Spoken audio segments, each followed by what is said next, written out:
Welcome to the Daniela Baumann Show.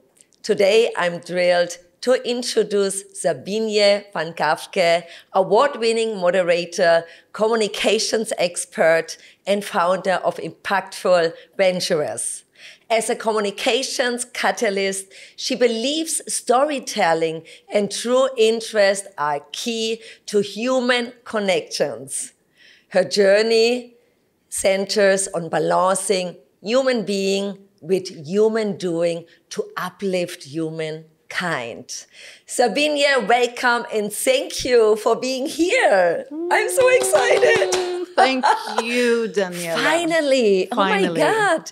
We see each other, I think, like 1 year ago. I know. And we started off by sharing the stage. That's how we connected. Yes. I miss you so much. Yeah, I me miss too. your energy here in Dubai. Oh, and I'm thank so you. happy that you are back.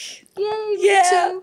And it's great to be here. And it's, you know, it's interesting to have a bit of reverse roles. Yes. Because now I'm here being hosted a conversation by you and I have to give all the answers. So usually Now it's you the can other way enjoy. around. Now I'll just enjoy. Now I be the relax. host. I know sometimes it's also a little bit different to sit on the other side. Yeah, true. But it's also good to relax and reflect the Very life. true. Relax and reflect. Let's dive deeper. Yeah. Sabine, you're deeply passionate about purpose and inner drive, of course. Can you share a bit about what first inspired you to follow your own purpose? I think that's a good question. I don't really know what first inspired me, but if I look at my life, I've been a searcher since I was a kid. And with a searcher, that means I would call myself, you know, like an explorer of life. As a kid, I was very much, maybe not as other girls playing with dolls. I was like with physics and chemistry and looking at all these existential questions and so forth. And I think that's maybe taps into my sense of purpose. My sense of purpose ties into, you know, I'm a soul having a human experience. And in order to have this experience, you know, I have to find a meaning in it. And the purpose derives a meaning, or at least a navigation. And also tapping into my purpose, I would say my insatiable sense of curiosity is really like a catalyst for purpose. But did you have a lot of questions as a kid? There are some kids, they ask everything, you know. I remember also my kid, Cameron, one of my kids, he had so many questions, you know. And some kids are, they're quiet, more quiet. They don't ask everything. They're only like, okay, they realize it, but they don't have so many questions. But I think you had a lot of questions as a kid. Yeah, both yes and no, because that's also really interesting. It's as if it's like two traits of a personality. I had a lot of questions. I had a lot of thoughts, like a little philosopher, you know. Contemplating on life, curious on life. So I think in the beginning internalized a lot of my questions, because I was also an only child, very loved by my mother, but I also went to boarding school at a very, very young age. I was, sometimes it feels strange to say it. I was 5 when I went to boarding school, And at that point, you know, I had my own horse, I was with other kids. So for me, it was a sense of an extended family. But of course, I mean, after a lot of soul searching and looking at myself, of course that has an impact. It's both positive, but it also has, you know, it makes you very resilient, self-independent, and also this thing about internalizing feelings, internalizing thoughts and questions, because it's as if you don't really want to impose when you're in boarding school, all these questions. You're supposed to be a very well-behaved child, and I was a very well-behaved child, but under the surface there was a bit more of a rebellion. But I would do that a lot at that age with my horse or with my friends. I always felt I connected very well with animals. And I think to conclude me as a child, I would say, you know, I really was a spiritual, a bit what you would call a crystal child. So I had, you know, everything that I could see, people that maybe didn't existed. I would have people approach me even in my teens. You know, when I was in nightclubs or out on the streets, or, you know, with everything from a beggar on the street to a person. But I realized after a while that having that capacity, or that, some might call it some kind of superpower, combined with, I was very pretty as young, but I was also an extrovert, introvert, and Two sides. two sides Yeah. of the coin, and Okay. a very good Very interesting. chameleon in the Okay. sense that I could adapt to every situation. That was a form of, one would say in therapy, survival mechanism, that I could really adapt to every situation, which made me, of course, very nice to have around, but also maybe a bit difficult to know, but who is behind? And it took, But this is very interesting, you know. It's not like, you know, a lot of people, they live this life, they don't think a lot, they only do what other people tell them. Oh yeah, I'm and not a this is very follower. interesting, you know, that you think about, analyze the people, analyze the situation. And I think this is very important. I remember when I was in Ibiza one season, and I met someone, and he was telling me what he's doing. He analyzed people the whole day. And then I was sitting with him in the morning. I think it was after the club at 5 o'clock, 6 o'clock in the morning, when the people are coming for coffee and breakfast. And we sitting there, and I started also to analyze people. This was very interesting. How they move, how they react, think about what is the profession and what they are doing. This was very interesting. Yeah, and I would say in my vocabulary, I would say maybe I more observe than analyze, but it's just a point of definition of words. And sort of this observation is also a way of learning. Yeah, of course. Because you learn, especially if you're an only child and you're curious, you don't really have siblings that you can bounce off on. So I was also, when I said that I was a seeker, you know, I did a lot of seeking. I went to like ashrams, I went to these landmark forums, all these where you personal development from a young age. And I remember always sitting there in awe and like, wow, all these people are sharing their problems, or they're, you know, hitting a cushion, or they're crying. And I could never tap into that. Okay. So I was always wondering, you know, what's my problem? I need to have a problem. Okay, my father wasn't there when I was young. But I couldn't really find what you problem mean like the I had. emotion, to show emotion, Yeah, when you see someone else maybe I was crying? Fascinated that they could share. Okay. So I observed that they can share it and not you? Yeah, I didn't feel that I had the need at that time. So, and it took a long time for me to understand that not really having a need to. And it's actually quite recent, because I did a lot of somatic healing therapy, which is a lot more body therapy.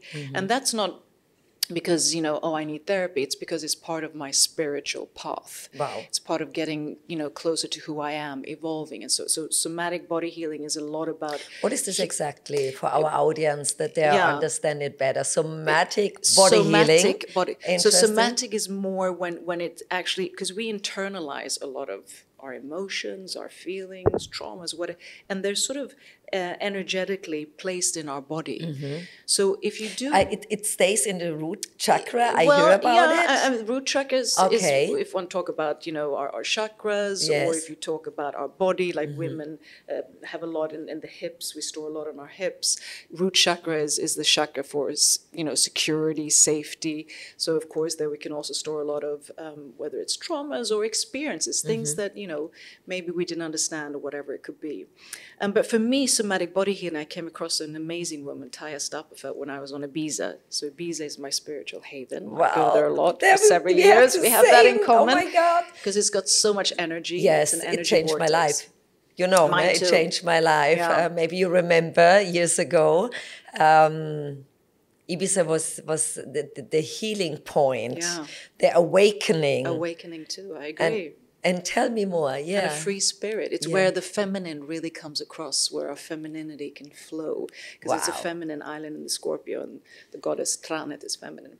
So somatic body healing. So I met Taya, and she did a massage on me the first time.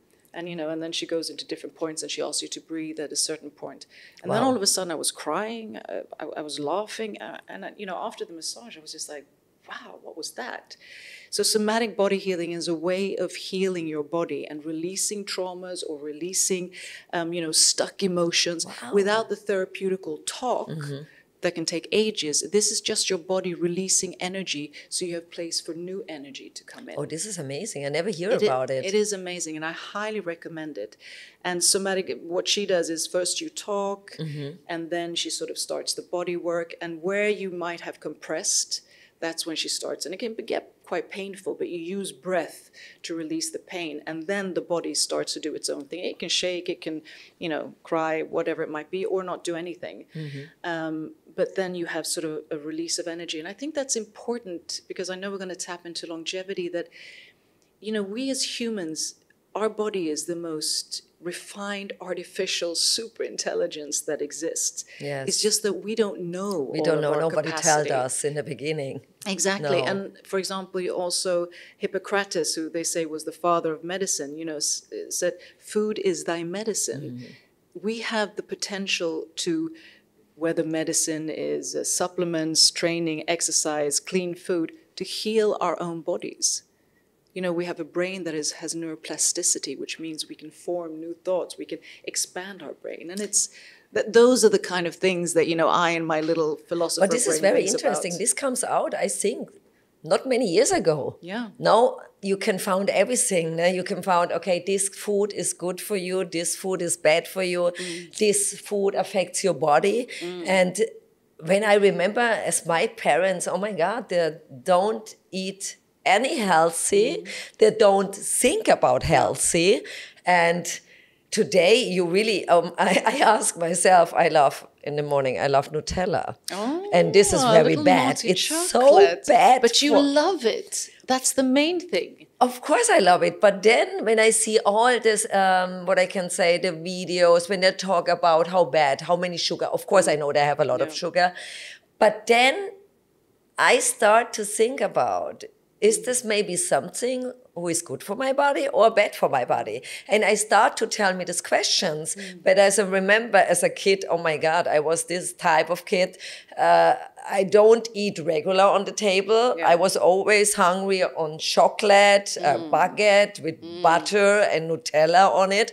And I think this was my childhood, in my teenager age, I always was eating this kind of food. And then later on, I realized today, of course, I realize there is so much food what is not good for you. Of course, you can eat once or twice. I eat also pizza, but maybe one time in the week or every 2 weeks. But I start really to think about, is this good for my body or not?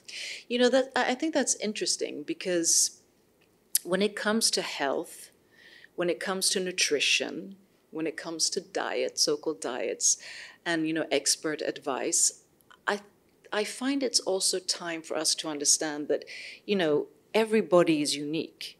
Every person is unique. Every person has individual needs. I might need something that you don't need, and so forth. And I also want to sort of tap into that. I also think about intention.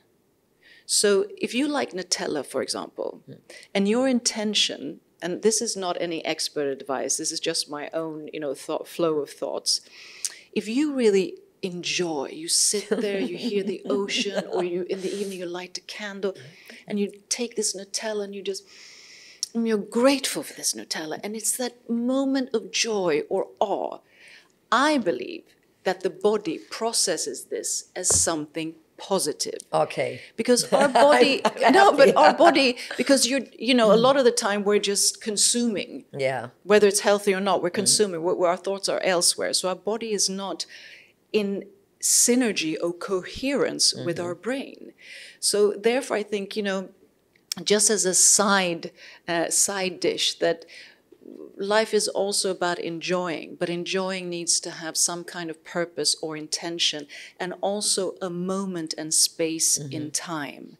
Because even the most rigid eaters, the most ones who, calculate everything they do, happiness, serotonin, oxytocin, dopamine are hormones that we need and thrive of. But what we're living in society now is based on adrenaline, cortisol, like we're on, the savannah and being chased. That's why we have mental health. That's why we have digestive issues. So a lot of the time, I wish we would also take a step back and sort of understand that we are also unique in our humanness. And that we have to start to learn more about how we also, live in a whole, not just in our monkey brain and then this body follows. Sometimes. Some people, oh my God, then I think, okay, there is really a monkey brain. Yeah, and we all have it. Of course. But you are so right. I think you have to focus in this moment and try to stay in the moment, to realize, okay, this is my body, what I'm doing for my body. And I think also today, I don't understand, there are so many people outside, they don't make any sport. And this for me, like someone who loves sport the whole life, it's something I didn't understand, but it's not only sport, it's also the energy. And I feel it by myself when I do 2 days, no sport, I feel like, oh my sluggish. God. Yes. And also you feel more tired, you feel more, everything is a little bit more. And it's a little easier to get into the sofa, take a bag of chips or take more Nutella. And you get in, because then your energy is in, stagnation, decline. And that's why to all these people out there, to our audience, you can make jumping like 3 minutes in the morning when you don't like to do sport like 1 hour. Or the most people say, I don't have time. Yeah. Oh my God. Okay, you have time. In the morning, then you stand up 15 minutes before and make your sport. You can go on YouTube, you can do Tabata. It's around 12 to 15 minutes. But this will bring your energy up, not only for your body, your energy, and that's why it's so important. Yeah, your energy, your chi, your life force, your stamina. Jumping is very good. Shaking is also good. And then also get the lymphatic system. So there are sort of basic things that you can do. But I do want to emphasize, especially in this time where we're trying to both find the yin and the yang, is to remember our uniqueness and really tap into our bodies, our emotions, because if we are aware when we eat, and if we eat with a sense of intention or purpose or love or, just enjoyment, we also feel how our body reacts to the food that we're eating. There's something called muscle testing. I'd like to try it on because people always get so surprised. But you can muscle test to see if your body is resistant or if it goes down, because your body tells you initially what is good and what is bad for you in general. You have to hear on your body. You have to hear, you have to feel. Yes, you have to feel. And also that taps into a bit that I think I didn't have time to mention, that you asked me, when I was at all these different ashrams or self-betterment courses, with the fascination of people's emotions, was because I realized many years later that I was very good at numbing my own. And numbing, putting a lid on it. Because for me, it was a sense of, it was a survival mechanism from a very young age, from going to boarding school, where maybe my needs couldn't be met on a maternal and paternal level. So I internalized it. Yes. And then I didn't really know how to evoke it until one day. It's like you save yourself, no, in this moment. Yeah, and we all have these, mechanisms of survival. It can be overeating, it can be this, but, feeling that numbness. And it took, it was a process of sadness, because when you realize, and I did tapping, and then, they said, how does it, because they asked me about, how does it feel not to have had a present father? And I was like, it feels like nothing. Okay. And then it was like, so how does it feel to feel nothing? Wow. And it was like, how does it feel to feel nothing? That was an epiphany for me. Feeling nothing means that there's no emotion tied to it. So there's no healing that can be done. So that's when you have to start to. So it was a process of tapping into my body. I think also to start to ask yourself, ask questions. Yeah, and allow yourself to feel emotions. Yes. And before we dive deeper later about longevity, I know you I can say a long time. You often say, don't just follow your dreams, follow your purpose and passion. But, for many people, it's hard to focus on purpose when they are facing daily struggles. What would you say to someone feeling stuck? Well, on a basic level, in order to find meaning in life, we need to have a purpose. Yeah, of course. But we need to have a passion. We need to have something, it's like we're a sailor on our own boat. I mean, if we don't have a navigation or a point or a purpose of a destination, there's no meaning. We just float around. And I think that's the basics of a purpose. Then you can elevate it. Sometimes I think of like body, mind, and soul.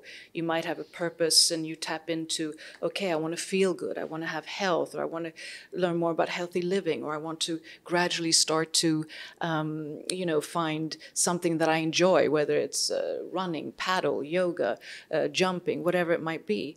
So that's sort of on a physical level. And then you might mind, okay, I want to, be successful, have a title if that's important, have a work, do something that I love, something that makes me feel good. And then you have soul. I want to have a higher purpose. I want to have a meaning why I'm here in life. I want to inspire people, which is one of my purposes. The thought, the feeling, the emotion of being able to inspire someone, of being able to have an impact on someone.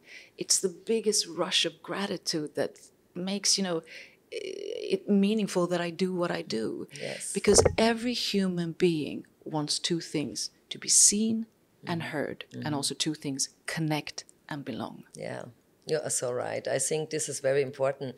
I had this when I remember in the young age. I was always follow my passion, always. I never think about to do something or work something I'm not passionate about it. No. But nobody can bring it away. It was so strong in my mind that I really don't let people say, people say, oh, dancing is not a sport. My parents tell me dancing is not a sport. It's not a job. It's not a proper job.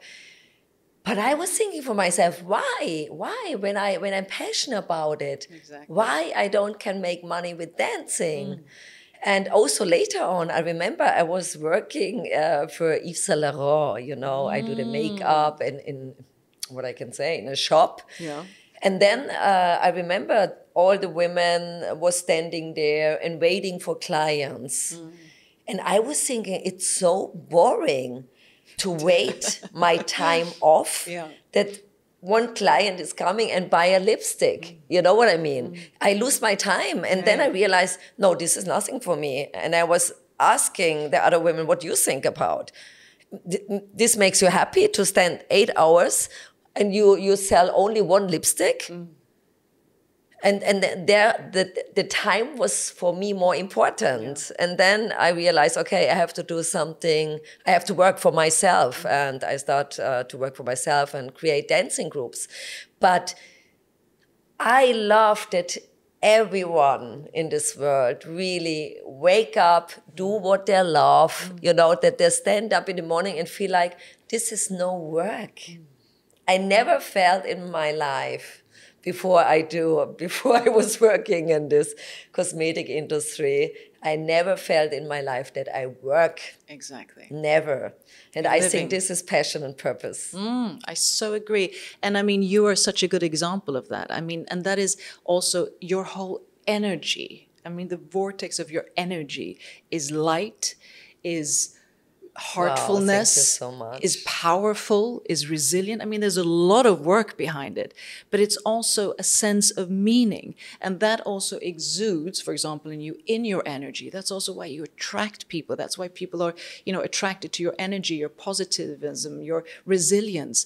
And that is the gift from having a purpose. Of course, there are people who, I just want to become a billionaire and all they want is money. There's so many, à la bonheur to them. But wow. Usually if one just would generalize, nearly every person says money can't buy happiness. It's of course, it's the frequency of buying and selling and achieving things. But your purpose is what gives your life meaning. Yes. And the thing is, if we haven't tapped into our purpose, then, it's easy to just be a follower in life. And then life is like, one big, you're born, you're there, you become a pensioner, and then it's over. And then it's That's over. not I think his name is Jack Kerouac or something. He has this amazing quote that starts with, Here's to the rebels, the misfits, the disruptors, the square pegs in a round hole, and so forth, who don't like the status quo, who go their own way. I so tap into that. And it's a form of entrepreneurship. I've always been a square peg in a round hole, gone my own way, but wanted also to be part of the flock. But I don't like the status quo. And I know that I have a sense of both wanting freedom, but also wanting structure. Yeah. And I think that's something, I mean, this life is both long and short. Yeah. I realize this. The older I get, I realize, oh my God, now it's not a long time anymore. And I think at that moment when you realize this, you wake up every morning, you are thankful, you know, it's like you are aware, you are awakening, you are really like, okay, now enjoy every minute. But when I was younger, it was like normal, you know, it was like, oh, to get old, this is far away. Exactly. They say the youth is wasted on the youth. But then again, you know, we all want to be youthful during our whole life. That's also an energy. That's also a mindset. But also I think the good thing that comes about living life and maturing in life is that you have a lot of experience that also shows you appreciation. You start to value what is actually worth your time, your life, your emotion, your health, your energy. And, you know, who said that life has to be one big ride of pain? We're all going to have challenges, but it's also the challenges that we can learn from. And I also, you know, I think it's Joe Dispenza who says, you know, the thoughts are the language of our mind. The emotions are the language of our body. Together, they make our state of being. That means that our thoughts and emotions create our actions, but we can also change our thoughts and emotions if we are present to actually create actions that are more thriving and rewarding for us, even in challenging times. Yeah, I think this is important. I think what you say, we need all these challenging times. That's when we grow. After every challenging time, I feel like, oh my God, you know, I grow so much, I learn so much. This is important. Without challenging time, the life is boring. Yeah, and I think as women grow more and get. I mean, I'm not generalizing, but I do feel it's as if on a male trait you crash and burn, and then you reiterate. We women, we you know, it's as if we go into these challenges and emotions. I mean, we've all been there. I've been a burnout, you know, had toxic relationships, you know, all of this that is included. This is what you say, and we start to speak about. Yeah, we share our stories. I remember, it's important. Oh my God, my mother never... I never hear her that she say, I don't feel good today, or something is going wrong. She was always positive, but I think it stocks everything in her. Internalized. You know, and today we speak about the problems. Women are more like, don't think about what other women say. But today, women are more open. They speak about to help other women. And also this is important, that you share your struggles, you share when you are not feeling good, that women or people see, oh, she has the same problem like I have. And that's why it's so important that we start to speak open about these problems. But coming back to healing and longevity, there's so much advice about healing and living longer. How can people know what really works? There's so much information out there. Can your way of improving longevity help everyone, or is it something people need to figure out for themselves? Tricky question. I think twofold. I think, of course, when it comes to longevity, health, healing, we as humans always need sources of inspiration. So of course you can be inspired by others who are maybe, you know, doing something within longevity or healing or yoga, whatever might inspire you. And you can take nuggets of that. But you also have to figure things out for yourself. And why I say that is because we need to tap into our own emotions to know what it is we need. A lot of the time we're so running in our lives that we forget to, you know, or we're, you know, people pleasers, or we're in relationships where we're trying to please and we give love, but we don't receive. So we really need to find, what do I need? And that's also tapping into longevity. But I would say in general, I mean, longevity, which of course is a buzzword now, but you know, it's health span or wellness, living a longer life, but also being healthier for a longer time. Because some say that disease, dis-ease in the body, is not really what the human body is prone to do. But because we live in a world, you know, with toxins, pesticides, processed food, stress, wars, negative news, all of this water that is not pure, all of this is impacting us on every level. So longevity is a way, or health or wellness is a way for us to take back control of our own lives. Control ourselves also, what we eat, the exactly sport. What makes us feel good. Yes, stress. Yeah, exactly. And there are basic things. I mean, sleep, a lot. I mean, all the basic things that people say. Sleep is important, nutrition is important, and there I would say, you know, clean food. Because we have to understand that if food is processed or has a lot of pesticides, our bodies are not made to digest this kind of food. Very so we need interesting. bioavailable food, because our microbiome, that is our gut, is, you know, it's key to our overall health. And that is pH balance and all of this. So clean food, water. I mean, I could have a whole podcast with you on water, because water is amazing. And there are studies that show that water has a consciousness.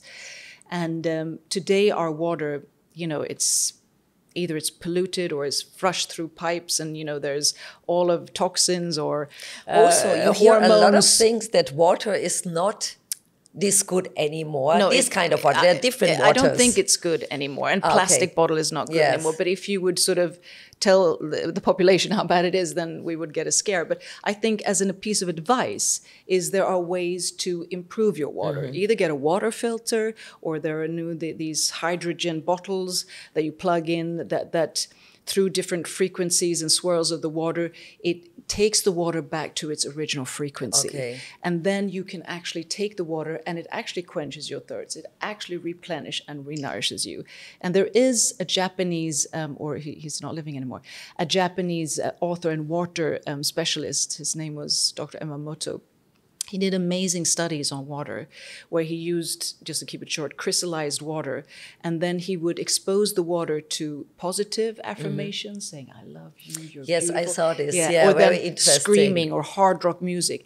And the ones where he said, I love you and thank you, they made beautiful crystals. And the ones that were screaming or, you know, they made all fractionalized crystals. And this showed that our emotions, our thoughts, our way of being also has impact on the water. So blessing your water or speaking to it is not a woo-woo thing. It can actually be a part of longevity, because you can, you know, reconnect with the water and so forth. So sleep, water, good nutrition, training in any way that you find, you know, if it's hardcore training or if it's versatile training, or if dancing, movement, especially for women, moving our bodies. It's so important. You've been pole dancing. Yes. It's a way to tap into our femininity. It's a way to, you know, so balance our hormones. Yeah, to feel also confident. To feel confident, joy, love, you know. It's so important. It's those small things. And then longevity can go into infrared saunas, red LED infrared sunbeds. This is also interesting. Yeah. But for someone who's starting or to learn about longevity, what are a few simple changes they can make to improve their health and lifespan? It's like start with fitness. Yeah. It's like about the food. What advice we can give them today? Food, I would say, as much as you can. Just think with common sense. As a no clean meat? Food. No, I mean meat. I eat meat, but there are two ways I think of meat. One, I want it to be organic and grass-fed and local. I don't want to have the meat, it's from Brazil when I'm in Dubai. Yes.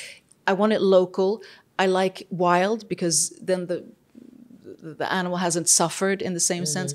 So I mean, for some compositions, meat is good, but it's also an ethical, you know, I don't want cattle and all these animals the way that, you know, the large industry is treating them. So, you know, organic, grass-fed, nearly knowing the farmer, same with eggs and everything. If you can, keep it as organic as possible. Clean food, because then your body can actually take up the nutrition.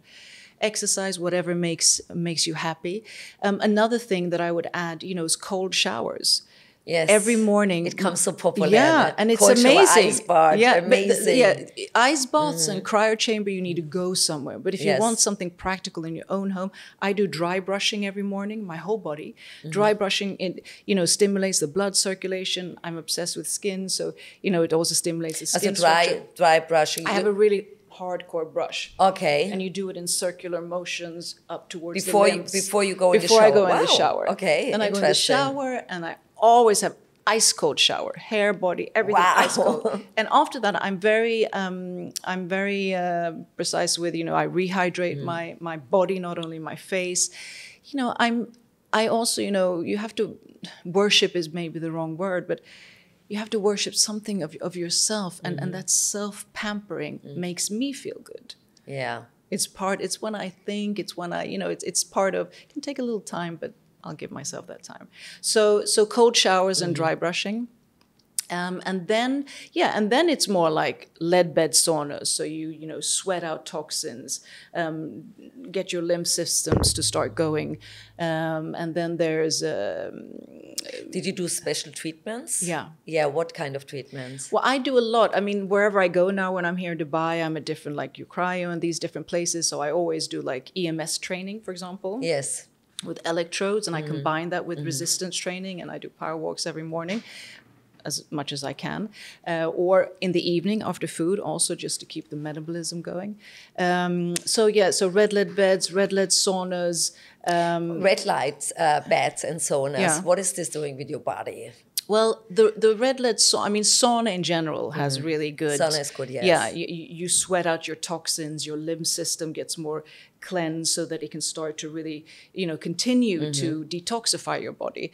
The red lead I like, because it also goes into the skin, it can have release muscle pain, muscle soreness. The infrared and near-infrared light, it's also about cell regeneration, skin regeneration. So it both has therapeutical and beautifying elements to it. Very interesting, yeah. And, you can lie in a sunbed that has, and you have violet, yellow, green, blue. There are different lights that do have different spectrums and different inputs. So that's one thing. And then I love cryo. No, I'm going to take that back. I don't love cryo, because every time I go into that chamber, I'm like, oh no, I don't want to be here for 3 minutes.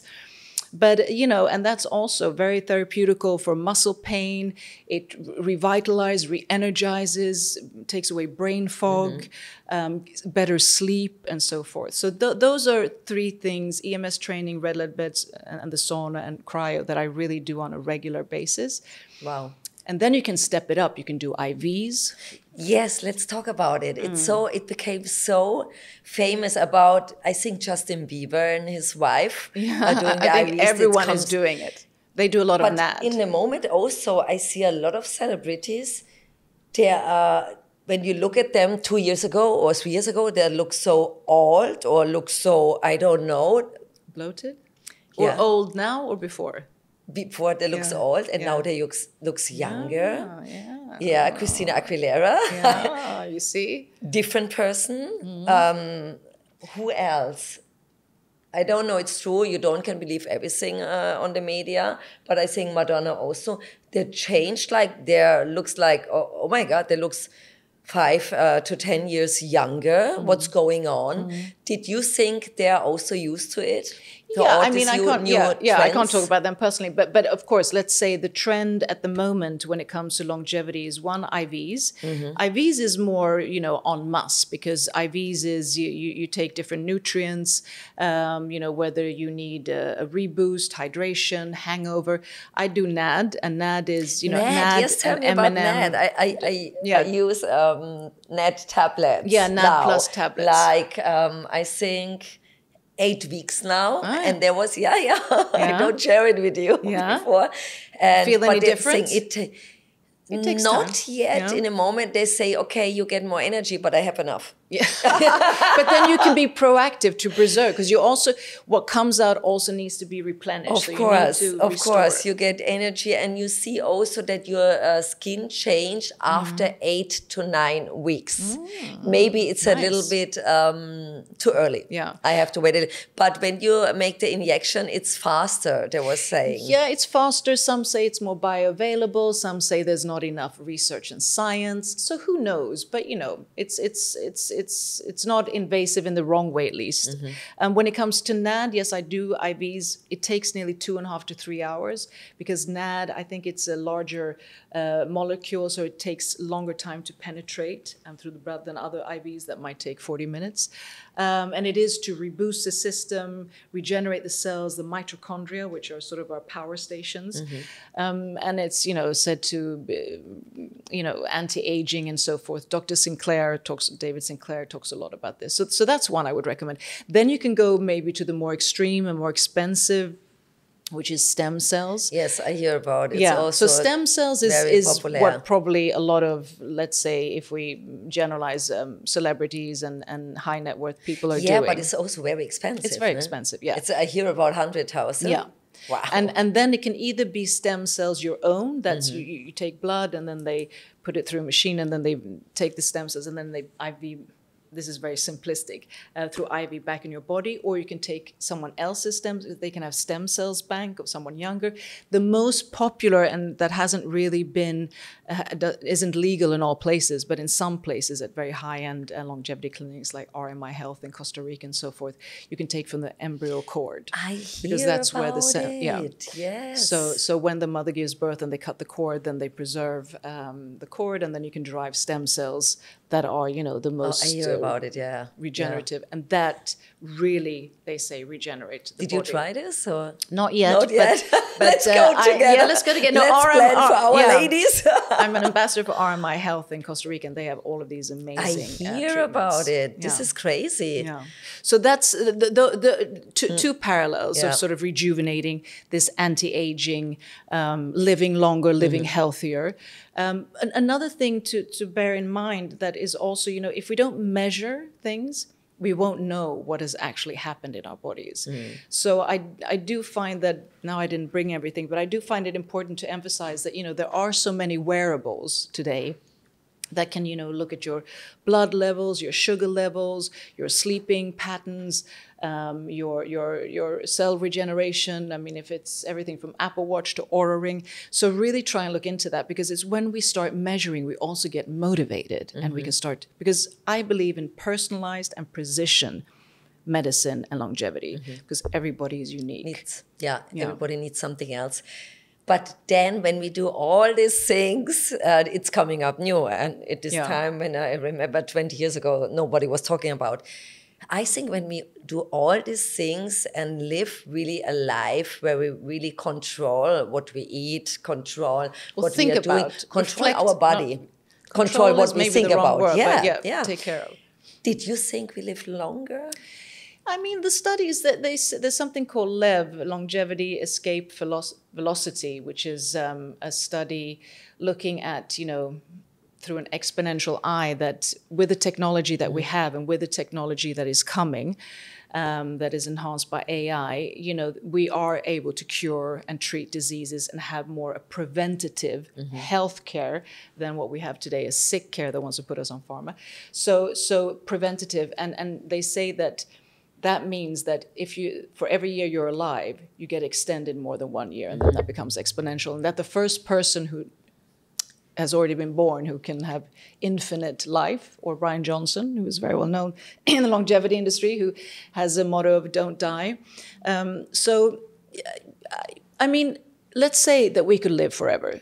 But I think what we also have a good opportunity to look at, tapping into purpose, what do we want to do with that time?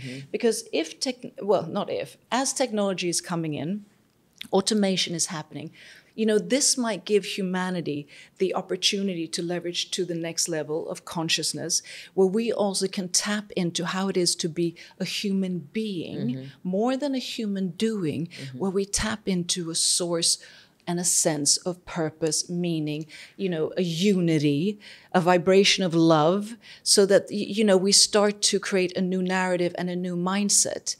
And we're getting closer to that, redefining what it is to be human. Yeah. Because our humanness is unique. Of course. We are in a technology scenario where many people are willing to give up their humanness for technology. But we haven't even, as Greg Braden from Gaia, who's a really good thought leader, said, you know, there's a warfare on our humanness. But have we really delved into the capacity and optimization and uniqueness of our humanness before we hand it over and become transhuman and so forth? Oh my God.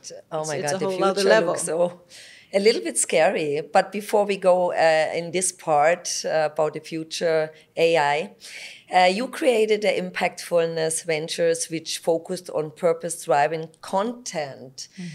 But in a world where businesses mostly care about profits, do you think companies can really change? I think we've come to a point where we can't think, we know. We have to change. It's called, you know, evolution. Yeah. And we're at the point where, you know, we've depleted our resources, which means we also deplete ourselves. And we have to change. Society, humanity, companies, corporation. We have to change, just like Einstein said. You know, we can't keep on going with the same mindset that created the problem. So we actually have to transition now. And that also comes to leadership. And I see, I mean, with Impactfulness Ventures, it's both creating impactful content as a storyteller, as a moderator, as a speaker coach, and so forth. But it's also creating collaborations with companies that are innovative, disruptive, you know, trailblazers when it comes to sustainable, high-tech or innovative solutions that can really create the solutions that we need to both not only survive but thrive. And those are the companies, the leaders and founders that I want to be able to facilitate and also, you know, be part of. Amazing work. But how do you respond to people who are skeptical about it? Well, you know, I mean, maybe have their own self-reflection. Yes. I mean, if we're going to continue like we're doing, where profit is the only purpose, then, you know, so where are we heading? Are we going to have more wars? There's going to be scarcity around land, around water, around, you know, we have to start thinking differently. Mother Earth doesn't need us. We need her. Yes. And it's also, I think, after COVID, there's a sense of consciousness. There's a sense of opening because people are also looking for meaning. And I think also leaders, you know, we can't solve these problems on our own. No. We have to collaborate. And that's a new way of doing or being. This is beautiful. This is what I love. This is what I had the experience also in Dubai. You know, collaboration is so important. Absolutely. You know, it's not like competing. It's so selfish. It's so on the ego trip.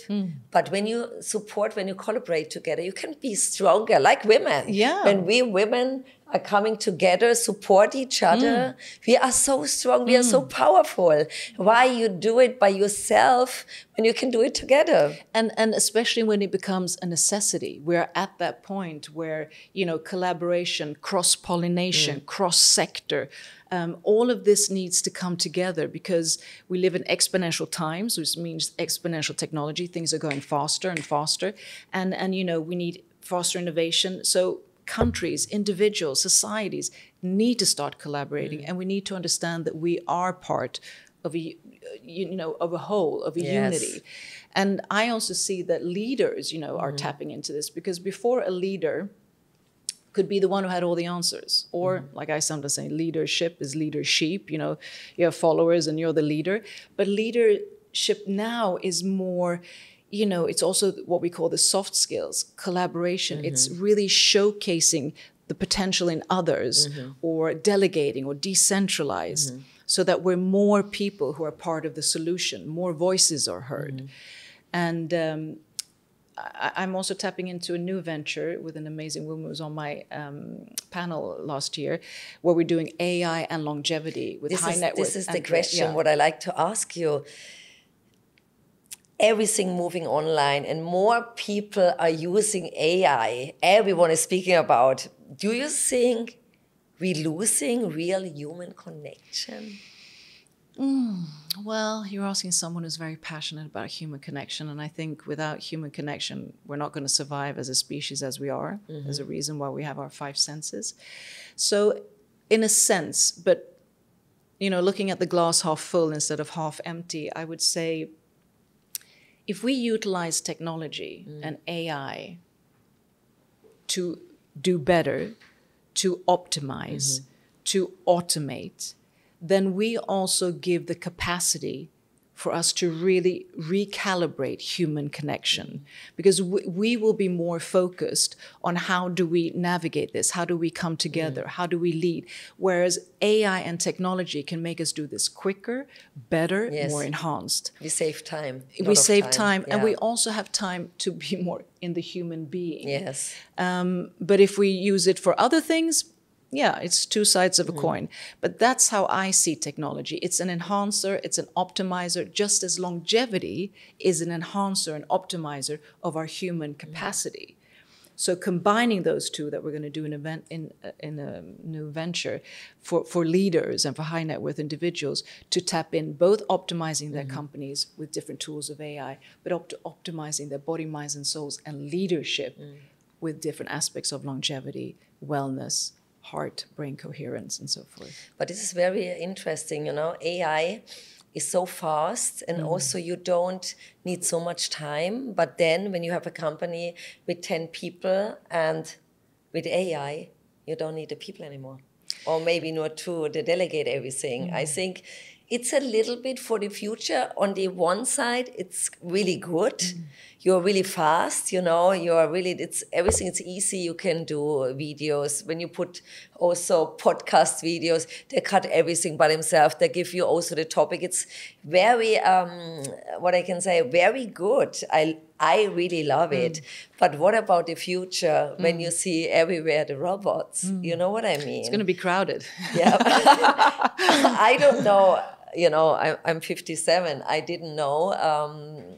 Maybe I will see this the next time. But there was telling you also that there will be taxis without driver in Dubai. I think they start first, maybe. But this is makes me a little bit, I don't know what brings the future at the end, Maybe they take our emotional away, you know what I mean? Or they give our emotions back. I mean, it's hard to know. But I also think that each and every one of us have to start to also maybe think and tap into how would we like to create our lives in this. I mean, if we have automated cars, maybe we have less congestions on the streets.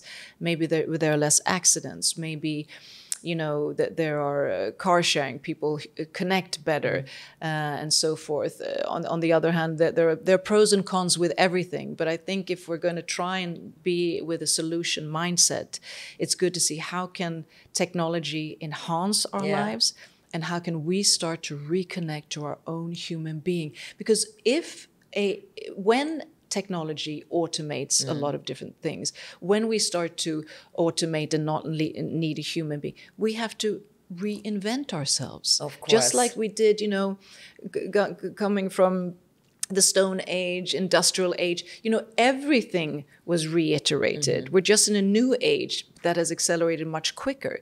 But I believe we're in an age, technology first is a reflection of human flaws. That's when we start to see our unconscious bias. But also it's a potential where we can really tap into our humaneness and start to tap into our, superpowers, human beings, our purpose, our mission, and see what can we do of life with this. And then, of course, we hope that they won't be dystopian. And you know what I love? Surveillance we have everything. Everything in our hand. We do. We can choose. Yeah. And this is the beautiful thing today. We have so many informations, but at the end, we have to choose what is good for us. Yeah. And human connection is so important. And I want to emphasize, because I meet a lot of, young kids, Gen Z and so forth. And their biggest challenge many times is the sense of loneliness. They call themselves the generation of loneliness. Wow. And that is because the digital world, it doesn't matter if you have 1,000 friends on Fortnox, you know, or Fortnite or whatever it might be, you know, you're a gamer, because we need to have physical connection. We need to have eye connection, touch. That's what our sense is. It's a point of survival. So it's also easy as a parent, as an individual, as a child, that we, you know, we start to embrace human connectedness, that we start to, you know, physically meet, or, you know, physically meet ourselves in our bodies. But I think, first of all, to love ourselves. Love ourselves. Love ourselves. It's it so starts important. with love. It starts with love. Really with love. It starts with love. And then love others. And I think this is a beautiful end for our audience. Thank you so much. Oh my God. You know, there are so many topics. There's so many things why you could I was thinking, talk okay, in this 1 hour, I want to bring a lot of topics in, why you are, what I can say, you have so many wisdom in the different fields. And that's why it was really beautiful. And I hope our audience get a lot of informations today. I really love it. Thank you so much, Thank Sabine, you. Stay safe, stay healthy. My guest today. For our viewers, if you enjoy this episode, please give it a like, leave a comment, and don't forget to subscribe to our YouTube channel for more inspiring content. Thank you so much for tuning in, and see you in the next episode.